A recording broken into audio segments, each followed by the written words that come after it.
யார் இந்த சுவாமி சகஜானந்தா? முனுசாமி என்ற இயற்பெயர் கொண்ட இவர் ஆரணி பக்கத்தில் இருக்க மேல் புதுப்பாக்கம் அப்படிங்கிற இடத்துல பிறந்தார். இவருடைய குரு வியாசர்பாடியைச் சேர்ந்த காரபத்திர சுவாமிகள். அந்த காரபத்திர சுவாமிகள் தான் முனுசாமி என்பவருக்கு சுவாமி சகஜானந்தா என்று பெயர் சூட்டி அவரோட பிறப்பின் பயனை உணர்த்தியிருக்காரு. அப்போ காரபத்திர சுவாமிகள் சுவாமி சகஜானந்தா கிட்ட சொல்லியிருக்காங்க, உங்களுடைய பிறப்பின் பயன் என்ன அப்படின்னா சிதம்பரத்துக்கு போய் அங்க இருக்கிற பட்டியல் வகுப்பை சேர்ந்த குழந்தைகளுக்கு கல்வி கற்றுக் கொடுங்க அப்படின்னு சொல்லிட்டு தன்னுடைய குருவோட பரிந்துரையை ஏற்று 1910 சிதம்பரத்திற்கு வர்றாரு சுவாமி சகஜானந்தா. 1911 3 மாணவர்களை வச்சு ஒரு திண்ணைப்பள்ளியை உருவாக்குறாரு. ஜூலை 1916 திருநாளை போவார் அல்லது நந்தனார் கல்வி அறக்கட்டளை அப்படிங்கிற ஒரு கல்வி அறக்கட்டளை உருவாக்கி இருக்கிறாரு. இது ஒரு முறை குரூப் 1 கேள்வியா கேட்டிருக்கிறாங்க.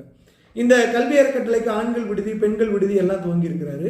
1926 மற்றும் 34 ஆண்டுகள்ல இந்த திருநாளை போவார் அல்லது நந்தனார் பள்ளிக்கு காந்தியடிகள் வருகை தந்ததா சொல்றாங்க. திருப்பூங்கார்ல ஒடுக்கப்பட்ட மக்களுக்காக ஒரு கோவிலும் கட்டியிருந்தாரு.